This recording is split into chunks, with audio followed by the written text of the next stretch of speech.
আমরা অনেক সময় ভাবি একদিন অনেক পড়তে না পারলে হয়তো দিনটা নষ্ট হয়ে গেল, কিন্তু তেমনটা না। কোনো দিন এটা স্বাভাবিক ব্যাপার। কোনো দিন ৮ ঘন্টা পড়া হবে, কোনো দিন ৬ ঘন্টা হবে, কোনো দিন ২ ঘন্টাও হতে পারে।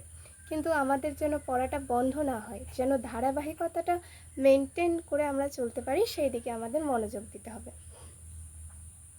তো hello friends, how are you? I hope you all are doing well. Welcome back to my new study routine. তো চলো আমার গতকালের স্টাডি রুটিনটা তোমাদের সঙ্গে শেয়ার করা যাক।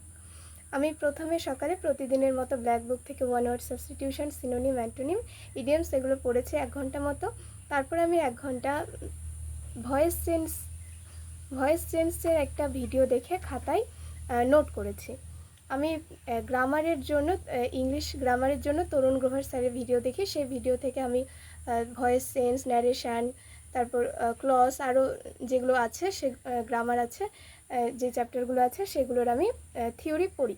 তো তরুণ গ্রোভার স্যারের ভয়েস চেঞ্জের ওপর 4টা পার্টে ভিডিও আছে। আমি ফার্স্ট যে পার্টটা রয়েছে সেই ভিডিওটা দেখে খাতায় নোট করেছি। এরপর আমি কয়েক ঘন্টা মতো ব্রেক নিয়েছি। তারপর বিকেলবেলা আমি পঞ্চায়েত রিলেটেড যে জিকেগুলো আমি রেডি করেছি সেগুলোই আমি আরেকবার রিভিশন করেছি। আর রাত্রেবেলা 1 ঘন্টা মতো আমি কয়েকটা ম্যাথ সলভ করেছি, আর 1 ঘন্টা বাংলা ব্যাকরণের একটা প্র্যাকটিসের একটা ভিডিও দেখেছি। তো এটাই ছিল আমার গতকালের স্টাডি রুটিন।